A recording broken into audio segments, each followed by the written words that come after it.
Salut, c'est Naé, je suis ici avec Lucie des Jack et avec Aurore, qu'on vous présentera un peu plus tard. Donc les Jack, pour rappel, c'est la commission de jeunesse de la gauche anticapitaliste, qui est elle-même la section belge de la 4e internationale. Du coup, ici, on est où? On est au camp de la 4, donc c'est un camp où on se retrouve entre jeunes. Cette année, c'est dans l'Allier, en plein milieu de la France, entre jeunes de plusieurs délégations, de plusieurs pays différents, pour parler politique et pour se former ensemble. Du coup, nous recevons ici pour cette petite interview Aurore. Je vais te laisser te présenter. Oui, bien sûr. Donc, je m'appelle Aurore, je suis membre du nouveau parti anticapitaliste en France, donc aussi membre de la même internationale. Je milite aussi dans un collectif féministe qui s'appelle les Féministes Révolutionnaires. Et j'ai écrit quelques livres, 2 livres en l'occurrence, La Révolution féministe et La norme gynécologique. Du coup, en fait, on observe depuis plusieurs années et dans de nombreux pays l'émergence de mouvements sociaux de grande ampleur qui sont porteurs d'une radicalité critique à l'égard du capitalisme et de sa logique néolibérale. Mais on assiste aussi paradoxalement à un recul de nombreux acquis sociaux, la faute à un capitalisme toujours maître du rapport de force et qui ne recule devant aucune attaque envers les travailleurs et travailleuses pour maintenir son taux de profit. Du coup, la question qui se pose à nous est alors d'ordre stratégique, comment structurer cette insatisfaction grandissante afin de faire émerger ce rapport de force nécessaire pour faire vaciller le capitalisme. Je pense que le premier aspect à dire qui est présent dans la question, c'est que la situation face à laquelle on est, c'est une situation qui est contradictoire.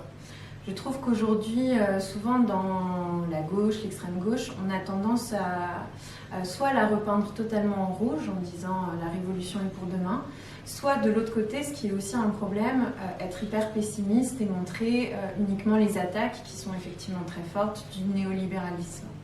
Et en fait, en réalité, il faut vraiment tenir les deux bouts, qui sont que, à la fois, on a des attaques qui sont sans précédent, immensément fortes, une montée de l'extrême droite à l'échelle internationale qui est très préoccupante, tout ça c'est vrai, mais dans le même temps, on a aussi énormément de mouvements sociaux qui répondent, mais qui répondent peut-être pas suffisamment vite et de façon peut-être pas suffisamment unie, en tout cas qui ont du mal à gagner.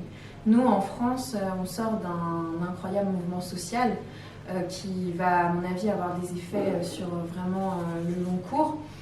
Mais dans le même temps, on n'a pas gagné. Et il y a ce truc un peu de Macron, le gouvernement a réussi à faire passer sa réforme, mais a perdu énormément dans le rapport de force. Mais il nous a manqué cette petite chose, ce petit quelque chose pour aller jusqu'au bout. Je pense qu'on en discutera. Pourquoi est-ce qu'on n'a pas réussi à aller jusqu'au bout. Et donc on est dans cette situation vraiment d'incertitude qui est contradictoire. Et je crois qu'il faut vraiment tenir les deux bouts. Ceci étant dit, le sens de la question c'était comment justement essayer de sortir d'une situation contradictoire pour reprendre le rapport de force entièrement en notre faveur. Bon, évidemment, je serais très modeste sans prétendre savoir. Si on savait tout ce qu'il faut faire déjà, ce serait facile, entre guillemets. Donc, ceci étant dit, on a quand même des pistes. Je pense que la difficulté dans laquelle on est, c'est qu'on hérite de la période un peu antérieure, où avec la chute de l'URSS, du mur de Berlin, il y a eu de fait à la fois une déstalinisation du mouvement ouvrier et dans le même temps, un effondrement de ces structures traditionnelles et une perte d'énormément d'acquis et d'héritages qui s'étaient formés au fil, y compris des siècles. Et je trouve qu'une de nos tâches en tant que militants révolutionnaires, c'est d'être un peu toujours sur nos deux jambes, c'est-à-dire quand même œuvrer à la reconstruction de ce mouvement ouvrier, de ces structures, notamment une structure très importante, c'est le syndicat, le syndicalisme. Nous, un des bilans de la mobilisation en France, c'est justement que les syndicats ont fait une démonstration de force et qu'il y a beaucoup de gens qui les ont rejoints, et c'est une très bonne chose. Donc voilà, on doit œuvrer à reconstituer ce mouvement ouvrier, reconstituer aussi tout son héritage en termes d'élaboration théorique, stratégique, etc. Ça, c'est une de nos tâches. Et de l'autre côté, dans le même temps, on doit apporter plus précisément notre vision en tant que militants révolutionnaires en mettant en avant justement Pourquoi nous on pense que c'est pas dans les institutions, à l'Assemblée nationale, dans les parlements qu'on va réussir à éventuellement, hypothétiquement, réformer le capitalisme, qu'on constate que le capitalisme il va à sa perte, on constate en permanence et d'autant plus à l'heure actuelle avec la crise écologique hallucinante dans laquelle on vit, et puis on le voit, quoi, on ne peut plus y échapper.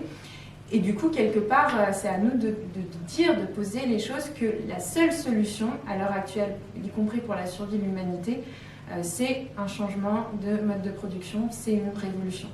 Et donc on doit tenir ces deux bouts qui ne vont pas toujours facilement ensemble, et à mon avis, c'est un peu notre tâche dans la période. Merci beaucoup pour cette réponse.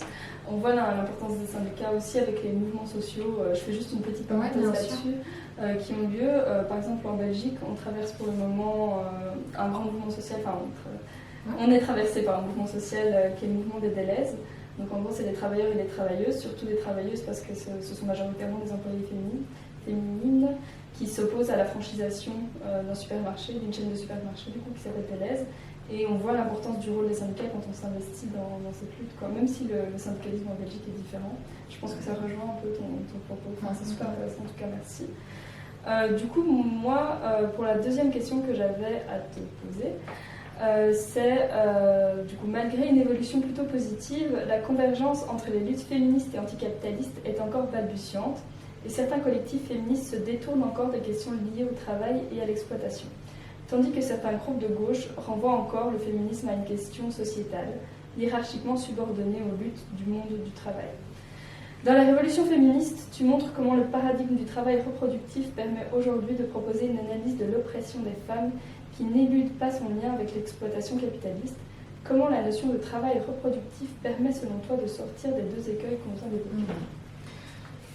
C'est vrai que je pense qu'il faut dire que la situation elle évolue malgré tout. Moi j'ai commencé à militer féministement dans les années 2010 et on en parlait juste avant cette interview justement. Quand j'étais jeune militante, pour moi féminisme et marxisme ça s'opposait. Et j'ai l'impression quand même que de plus en plus les choses évoluent, les nouvelles générations le perçoivent différemment et qu'il y a un féminisme marxiste, lutte de classe qui est de plus en plus fort, en tout cas qui a une forme de reconnaissance qui était très très différente moi quand j'ai commencé à militer. Mais c'est vrai que pour autant le travail il est à faire et je pense qu'il faut effectivement d'un côté, et c'est un peu toujours notre tâche double quand on est marxiste et féministe, c'est d'un côté aller voir le mouvement féministe et lui dire qu'effectivement, comment est-ce qu'on peut comprendre qu'il y ait encore aujourd'hui une oppression, exploitation des femmes et des minorités de genre, que c'est pas uniquement un enjeu idéologique, que ça ne se situe pas uniquement dans l'enjeu des représentations, de la culture, voilà, mais qu'il y a un substrat matériel, une base matérielle, une raison économique, et que cette raison profonde-là, c'est l'assignation qui est faite aux femmes et aux minorités de genre au travail reproductif, c'est-à-dire l'ensemble des tâches qui produisent et qui reproduisent au quotidien et entre les générations la vie, les travailleurs et les travailleuses, ou en termes marxistes, si on va jusqu'au bout, la force de travail, donc cette capacité que chacun, chacune a à travailler, et que ça c'est ce qui explique en dernière instance le maintien dans le temps de la domination de genre, ce qui n'empêche pas qu'il y ait d'autres dimensions, des dimensions culturelles, symboliques, etc. Mais il y a aussi cette dimension économique, et que c'est pour ça qu'on doit avoir des revendications concernant le travail reproductif, mais aussi le travail salarié. D'ailleurs, parfois, le travail reproductif est salarié. Il peut être fait dans le cadre domestique, mais pas uniquement. Donc ça, c'est une partie des choses qu'il faut faire du côté du mouvement féministe. Et de l'autre côté, du côté du mouvement ouvrier traditionnel, il y a un enjeu à montrer, du coup, le lien très fort entre patriarcat et capitalisme, parce que le capitalisme a besoin, pour se maintenir dans le temps, justement, de cette reproduction de la force de travail qui fait des femmes et des minorités de genre un élément clé, en fait, de son dispositif, puisque ce sont elles qui rendent possible la reproduction de la force de travail.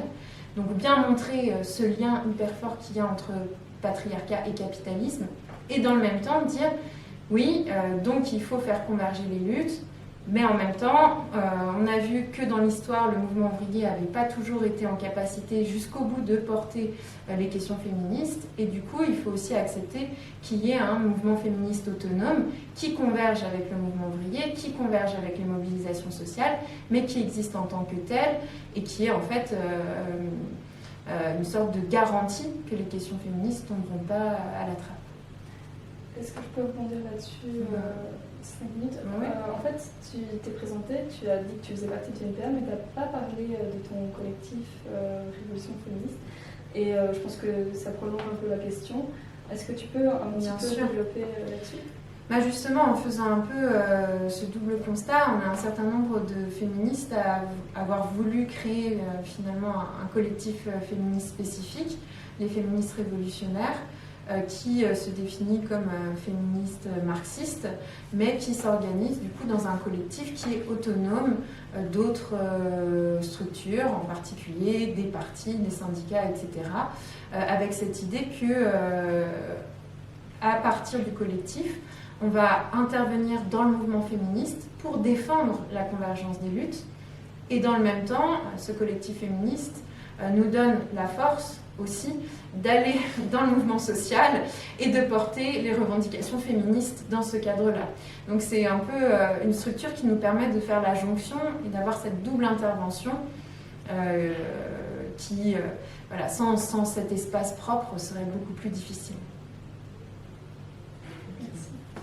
Et du coup, l'un des traits qui est particulièrement marquant dans les luttes sociales de notre époque, c'est la fragmentation des luttes, de ces luttes, autour de thèmes et d'agendas spécifiques, que ce soit le monde du travail, les luttes féministes, LGBTI, l'antiracisme, et qui permettent d'éviter l'écueil d'une hiérarchisation des luttes, mais qui, en contrepartie, produit un certain affaiblissement de la contestation, et qui est incapable du coup de fédérer autour d'un combat commun. Et du coup, comment, à partir de ce moment-là, on évite cette fragmentation tout en maintenant l'exigence d'autonomie des luttes? Tout à fait, c'est une excellente question. En fait, là encore, c'est une question de réussir à tenir les deux bouts. C'est-à-dire qu'on a dit que l'existence de mouvements autonomes, c'était une garantie que ces questions-là, elles ne tomberaient pas à la trappe. Et c'est aussi des espaces en fait, d'auto-formation des opprimés et des exploités. Par exemple, avoir des collectifs féministes en non-mixité, ça permet de s'auto-former à prendre la parole, défendre un argumentaire dans un espace où en fait on se sent plus en confiance et on peut partager un vécu commun. Donc tout ça, c'est des acquis qui sont précieux. Et c'est vrai pour la lutte féministe, mais c'est vrai pour tout un ensemble d'autres luttes. On comprend tout à fait et on défend la non-mixité racisée et tout un tas d'autres structures. LGBT, alors c'est plus souvent en lien avec le féminisme, en tout cas dans ma conception du féminisme, il y a vraiment un lien organique entre les deux. Mais bon bref, pour dire que ça ne concerne pas effectivement que le féminisme. Et dans le même temps, à la fois c'est bien d'avoir des cadres spécifiques qui permettent de développer des revendications spécifiques, et dans le même temps on sait que pour mettre en place un rapport de force, notamment avec le capitalisme, avec la bourgeoisie, etc., on a besoin de moments où on est capable d'unité et de converger en fait ensemble. Donc moi je pense que ce qu'il faut être capable de faire, c'est de défendre à la fois qu'il y a ces mouvements autonomes, mais que sur certaines revendications, à certains moments, on est en capacité de faire converger les luttes. Encore une fois, pour reprendre l'exemple du mouvement social qu'on vient de traverser en France, en fait, le mouvement féministe était dans la rue de la même façon que les syndicats, de la même façon que les collectifs LGBT, antiracistes, etc. Parce qu'en fait, toute une analyse avait été faite dans le cadre spécifique du féminisme, que cette contre-réforme des retraites, elle allait toucher spécifiquement les femmes en réalité. Elle touche tout le monde, mais elle touche aussi spécifiquement les femmes, et c'était elles les grandes perdantes de cette contre-réforme. Et du coup, il faut être capable, à ce moment-là, de faire en acte la convergence des luttes. Bon, ça, c'est, on va dire, l'unité dans la rue, dans les moments de mobilisation. Mais moi, je trouve aussi qu'il y a besoin d'avoir des espaces organisationnels où on retrouve aussi cette unité. Et j'imagine que vous aussi, puisque c'est la raison pour laquelle on est organisé aussi dans des partis. C'est-à-dire que pour moi, c'est hyper important d'avoir mon collectif féministe. Mais ce que je trouve que va apporter un parti, c'est justement ce cadre unitaire. On va avoir une volonté de synthèse de toutes les différentes mobilisations, de toutes les différentes élaborations de ces mobilisations, pour justement avoir un programme global pour l'ensemble de la société, ce que permet vraiment, à mon sens, de faire un parti. Donc du coup, c'est vraiment réussir à articuler des moments non mixtes, des moments en convergence des luttes, des moments où on va être dans son collectif ou son syndicat par exemple, et des moments où on peut être dans un parti qui lui a une vocation plus de synthèse. Donc moi c'est comme ça que je vois les choses en tout cas. C'est super intéressant, merci beaucoup. En fait j'avais une micro-question avant d'enchaîner sur la question que j'ai écrite. Tu as parlé de l'importance de la mixité, notamment pour apprendre à s'exprimer, etc. Et en fait c'est un truc que nous à l'AGA on essaie de mettre en place, des actions positives pour encourager les femmes, donc plutôt que des actions négatives pour décourager les hommes à monologuer, parler trop longtemps, etc. On essaye que réellement les femmes puissent avoir des outils pour se mettre en avant. Et je me demandais si tu avais des exemples d'outils que vous développez du coup, au sein de Féministes Révolutionnaires, ou des astuces ou des tips que tu pourrais déjà, je trouve que la non-mixité apporte une forme de cadre bienveillant qui est nécessaire pour s'affirmer, pour se réapproprier toutes les dimensions politiques, parce qu'une des difficultés quand on a été socialisé comme une femme, c'est qu'on nous a appris que la politique, ça ne nous concernait pas, et qu'on n'était pas suffisamment experte pour oser ouvrir notre gueule, pour le dire carrément, voilà. Et c'est vrai que se retrouver avec des personnes qui ont vécu la même socialisation et pouvoir en parler et s'encourager mutuellement, pour moi ça a été le premier pas et le pas fondamental. En fait je pense que sans la non-mixité, honnêtement, je ne serais jamais devenue militante et je ne le serais pas restée. Donc c'est vraiment un outil fondamental. Après, il y a aussi tout un tas de dispositifs, on va dire, qui sont plus formels, formalistes, dans les réunions ou dans les espaces militants, qui permettent aussi de lutter contre des phénomènes soit d'autocensure des personnes assignées femmes, soit de mise en avant des hommes cis. Par exemple, mettre en place une double liste et éventuellement verrouiller, c'est-à-dire dire qu'un coup ça va être un homme qui va parler, ensuite une femme, et qu'en fait si il n'y a pas de femme qui s'inscrit, on attend qu'il y en ait une qui s'inscrive avant de refaire le balancier. Ça peut être une méthode. À voir après, c'est en fonction aussi de ce qui est le mieux pour les personnes concernées et des demandes. Mais ça, dans le cadre des réunions, c'est une méthode possible. Je trouve aussi que l'instrument de la parité est un instrument très important. Notamment dans tout ce qui est direction des organisations, avoir des directions qui sont paritaires, non seulement pour faire la place aux femmes et aux minorités de genre et les former, mais aussi en termes de représentation. Parce qu'on a du mal à se projeter comme potentiellement une dirigeante, au même titre que n'importe quelle dirigeante, si on n'a aucun modèle. Et du coup, la parité aussi permet ça. Bon, c'est vrai pour tout ce qui est direction, mais c'est vrai dans, par exemple, représentation de grévistes, faire en sorte que ce soit paritaire, ou discussion entre différentes orgas, toujours se dire, eh bien la délégation, elle est paritaire, etc. À mon avis, c'est des petites choses, ça résout pas tout, mais ça aide beaucoup et c'est des garde-fous assez efficaces. Merci. Du coup, la question suivante, c'était dans le mouvement contre la réforme des retraites en France, on a vu les forces d'opposition se polariser autour de deux positions. D'un côté, une intersyndicale tournée vers des grèves seulement ponctuelles et sans plan d'action susceptible de véritablement inquiéter le pouvoir. Et d'un autre côté, les forces à sa gauche qui cherchaient à construire un mouvement par le bas, notamment à travers le mot d'ordre de grève générale et auto-organisée, mais sans parvenir à mobiliser au-delà du niveau local. Comment faire selon toi pour éviter cette double impasse et construire un véritable rapport de force ? Alors, encore une fois, si on avait les réponses toutes trouvées, ce serait plus simple. Mais on doit avoir des hypothèses et formuler des choses, donc la question est tout à fait pertinente. Je pense que la difficulté dans laquelle on a été, et d'ailleurs tous les débats qui ont un peu traversé le milieu militant pendant la séquence, c'était le rapport à l'intersyndical. Où là aussi on avait un peu deux positions caricaturales entre guillemets des deux côtés. Soit des personnes qui étaient totalement acritiques de l'intersyndical, soit d'autres qui tombaient à bras raccourcis sur l'intersyndical, tout était la faute de l'intersyndical, etc.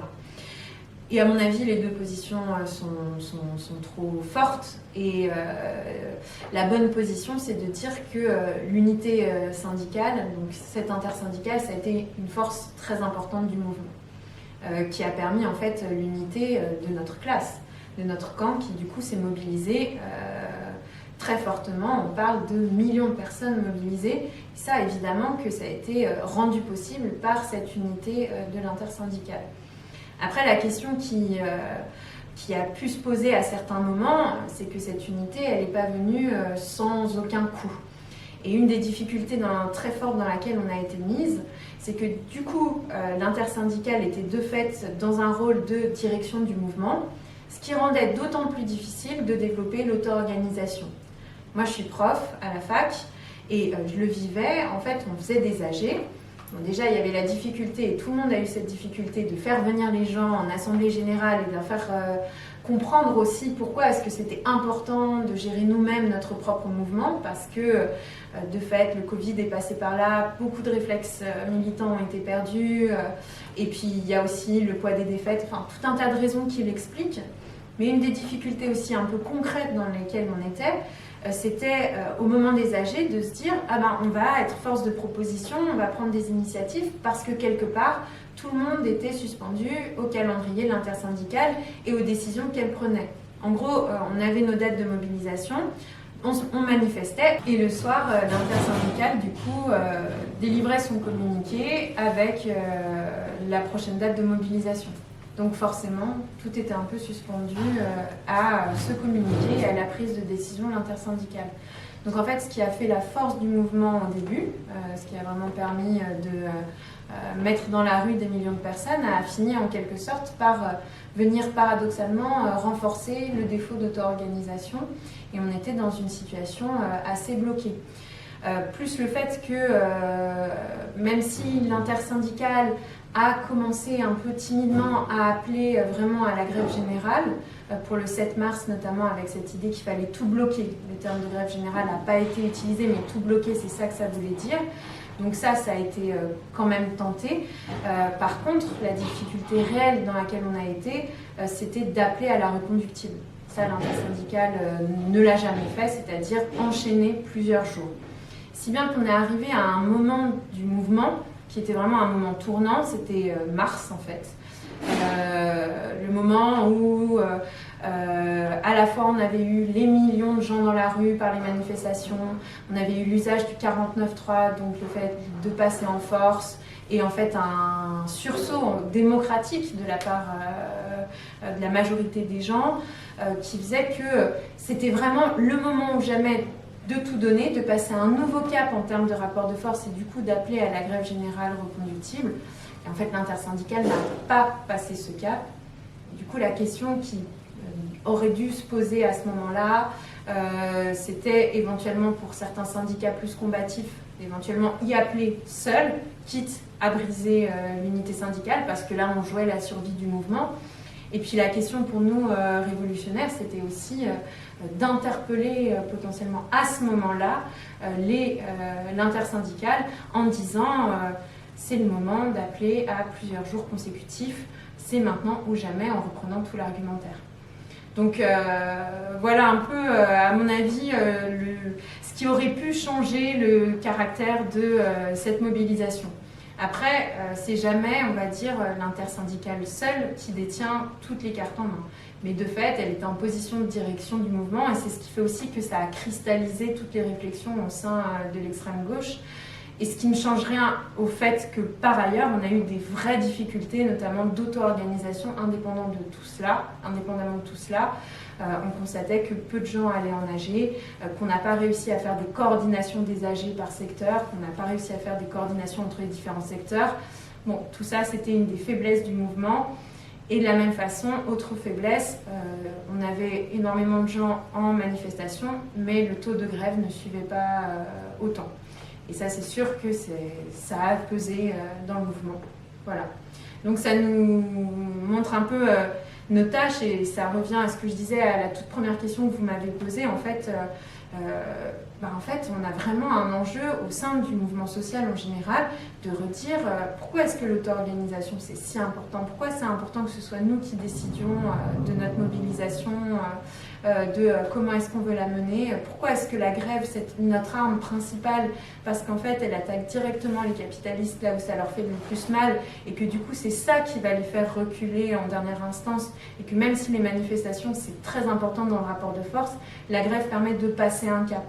Tout ça, il faut le redire, le redéfendre, le réexpliquer, parce qu'on a des nouvelles générations militantes pour qui ce n'est pas des acquis, parce qu'on a aussi beaucoup de structures traditionnelles du mouvement ouvrier qui se sont plus ou moins effondrées et qui ne font plus ce travail-là, donc c'est à nous de le faire aussi. Voilà. Donc, en réponse à la montée d'une 4e vague féministe, on observe aussi le développement d'un backlash réactionnaire, surtout dans les pays, enfin, notamment dans les pays où la droite et l'extrême droite sont au pouvoir. Et donc ça s'attaque directement aux femmes. Donc on songe par exemple à l'offensive contre l'avortement aux États-Unis ou à la politique familiale conservatrice et antiféministe de Meloni en Italie. Face à cette organisation d'une droite qui est de plus en plus radicale et qui flirte parfois ouvertement avec l'extrême droite, quelles réponses peuvent aujourd'hui apporter les mouvements féministes ? Le premier aspect déjà, c'est que lorsque le mouvement féministe est fort et réussit à imposer son agenda, on voit qu'il y a un recul des mouvements réactionnaires. Alors là, effectivement, c'est vrai qu'aux États-Unis, c'est clair que c'est une réponse directe à MeToo et qu'il y a effectivement ce phénomène de backlash. Mais on peut dire que dans les pays, si on prend l'échelle internationale, où le mouvement féministe est fort, on n'a pas eu ce même backlash-là, et même on a réussi à obtenir des victoires. Ça, je pense que c'est important de le rappeler parce que, encore une fois, c'est toujours avoir cette vision d'une situation qui est contradictoire. Oui, il y a des attaques très fortes, oui, il y a une montée de l'extrême droite, mais dans le même temps, on a des mouvements féministes hyper forts en Amérique latine, notamment, qui ont réussi à arracher le droit à l'avortement dans de nombreux pays. Donc ça, c'est aussi une réalité de la situation qu'il faut voir. Du coup, la première chose, c'est bien évidemment avoir un mouvement féministe fort qui se mobilise aussi dans la rue, qui ne soit pas uniquement sur les réseaux, même si c'est un élément qui est important, mais qui descend en manifestation, qui se structure, qui organise la grève féministe, etc., etc. L'autre aspect, face au danger spécifique de l'extrême droite, je pense, c'est de défendre un antifascisme féministe, un antifascisme de masse, un antifascisme populaire. Et ça, on n'a pas forcément toujours le réflexe en tant que militante féministe. Il y a des franges du mouvement féministe qui sont antifascistes, évidemment, mais ce n'est pas toujours le cas, parce que ça semble parfois dans le milieu militant une forme de spécialisation. Et en fait, je crois que ce que doit se dire le mouvement féministe, c'est que ce n'est pas une spécialisation à l'heure actuelle. C'est notre ennemi mortel à tous et à toutes, et c'est pour cette raison qu'il faut qu'on s'organise tous et toutes contre l'extrême droite. Alors, c'est facile à dire comme ça, mais je pense que du coup, concrètement, ça implique que les collectifs féministes se mettent davantage en lien avec les collectifs antifascistes qui existent, participent aux manifestations qui ont lieu sur la thématique, mais aussi inversement, voilà, c'est toujours le balancier, que les structures antifascistes intègrent les enjeux féministes, aillent vers les collectifs féministes qui existent et qu'on construise le plus possible une réponse qui soit unitaire et surtout qui sorte, je dirais, même si je comprends l'enjeu, mais d'une forme de folklore militant qui est important pour les militants et les militantes, et je l'entends bien, et auxquels ils et elles ne sont pas obligés de renoncer, mais qu'en tout cas vers l'extérieur, il y a un effort pour rendre ça audible le plus largement possible, donc à certains moments quitter des éléments de folklore. et intégrer aussi d'autres éléments qui peuvent plus parler à des femmes et à des minorités de genre, notamment déconstruire des aspects peut-être un peu virilistes de certains milieux antifascistes. Et encore une fois, je ne fais pas de généralisation, mais ça peut exister, parce que ça, évidemment que c'est une barrière à la convergence entre les différentes luttes. Voilà. Merci beaucoup, c'est vraiment intéressant. Du coup, la dernière question qu'on avait rédigée, c'était la question des violences médicales, qui est restée longtemps assez marginale au sein du mouvement féministe, semble se développer depuis quelques années, notamment sous l'impulsion de la 4e vague féministe et de sa critique de tous les types de violences, pas seulement physiques. Dans ton dernier ouvrage, La norme gynécologique, tu montres comment l'institution médicale pathologise le corps des femmes afin de s'approprier leur corps. Peux-tu revenir sur la façon dont la domination patriarcale traverse le champ de la médecine ? Oui, alors du coup, moi je me suis intéressée dans ce livre à la gynécologie, en particulier au suivi gynécologique. Mon interrogation, c'était comment comprendre qu'il y a une telle pression sociale qui est faite sur les femmes et les minorités de genre pour qu'elles consultent régulièrement un ou une gynécologue, en particulier pour la contraception et pour le dépistage, notamment des cancers du sein, du col de l'utérus ou le dépistage des IST. Et mon interrogation, c'était pourquoi est-ce que c'est genré alors qu'après tout, les enjeux de contraception, dans le cadre des couples hétérosexuels, ça concerne le couple, donc les deux partenaires. Donc pourquoi est-ce que ça échoue aux femmes ? Et de l'autre côté, pour tout ce qui est prévention, l'enjeu du dépistage des cancers ou des IST, là encore, ça ne concerne pas que les femmes, ça concerne tout le monde. Donc pourquoi est-ce que, alors que finalement la consultation gynécologique, elle est centrée sur ces deux aspects, pourquoi est-ce qu'elle échoue juste aux femmes ? Et donc j'ai essayé de montrer que c'était une construction historique, qui s'était développée notamment dans le cas de la France autour du développement d'une profession des gynécologues, et que le corps des femmes ayant été déjà antérieurement médicalisé, notamment via la médicalisation de la grossesse et de l'accouchement, quand la contraception s'est développée, quand les dépistages se sont développés, c'était plus facile, entre guillemets, de continuer une médicalisation déjà présente antérieurement et de la prolonger que de réussir, encore une fois entre guillemets, à choper les hommes qui étaient beaucoup plus extérieurs au système médical. Donc il y a eu ce facteur un peu historique, mais il y a aussi des facteurs que je montre dans le livre qui sont plus sociaux, contemporains, notamment le fait qu'à la fois la famille, en particulier les mères, mais aussi les sœurs, les amis, poussent en fait à consulter et exercent une forme de pression qui est souvent bien intentionnée, c'est-à-dire que c'est pour protéger les personnes, mais c'est quand même une forme de pression, que les médecins aussi socialisent les femmes à la nécessité de réaliser régulièrement ces suivis, et qu'il y a plein d'autres événements en fait dans le parcours médical qui fait que éventuellement les personnes qui seraient sur le point de sortir du suivi gynécologique finissent par être rattrapées entre guillemets par l'institution médicale, que ce soit les IVG, les urgences gynécologiques, les grossesses. C'est un grand moment de médicalisation, et ce qui fait qu'en fait finalement on a cette norme, c'est le titre du livre, cette norme gynécologique qui fonctionne très bien et qui devient entièrement naturelle, non interrogée. Il faut consulter, donc on consulte, etc. etc. Après, le livre, et je tiens à le dire, ne veut pas se positionner contre la norme gynécologique, ni pour, ni contre. Et j'essaie de montrer qu'il y a des aspects qui sont positifs dans l'existence de cette norme, notamment le fait que ça permet un meilleur accès à la contraception, à l'IVG, que ça permet de dépister de fait des maladies qui sont potentiellement très très graves, voire mortelles. Ça évidemment c'est un énorme acquis qui est indéniable.